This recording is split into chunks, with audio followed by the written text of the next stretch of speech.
What's up guys? Nandito po kami ngayon sa Karsada. Karsada. Kasi marami pong car. At ngayon ay pasado, anong oras na ba? 3:26 AM at may kasama kaming pusa. Gago. Yun.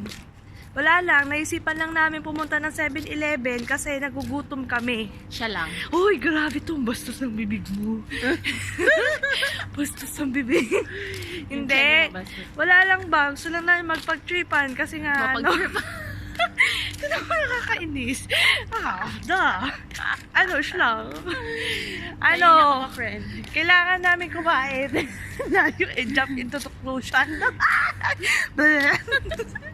Bala ka. Actually, yung trip namin ngayon, mag-jacket kahit mainit. Ang init na. Sabi ko sa'yo summer na po. Ayan. Diba, wala pong tao na. Humid na. Ayan. Don't care about my eye bags. Me too. Para Sa akin maitim na talaga. Actually, wala na siyang tao. Wala na siyang tao.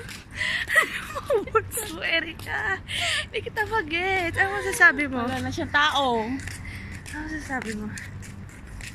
Kung gano'n maitim ng eyebag ko. Tulog na daw, Claire. Okay lang Uso yan. daw matulog. Morning duty pa po kasi kami ngayon. So, Wow.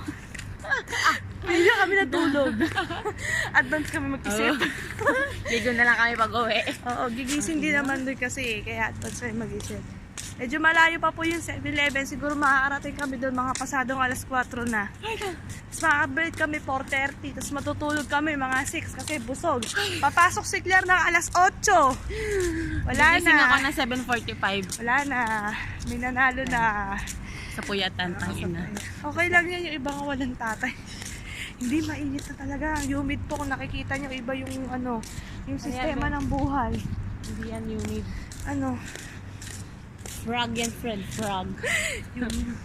May Frog. humid na talaga. Frog yan, friend. Frog. Kasi wala nang lamig din at malamig mga yun. Malamig naman. Wala, hindi ko Malamig pa rin naman. Yan. So, update na lang namin kayo pagka nakakain na kami. Bye.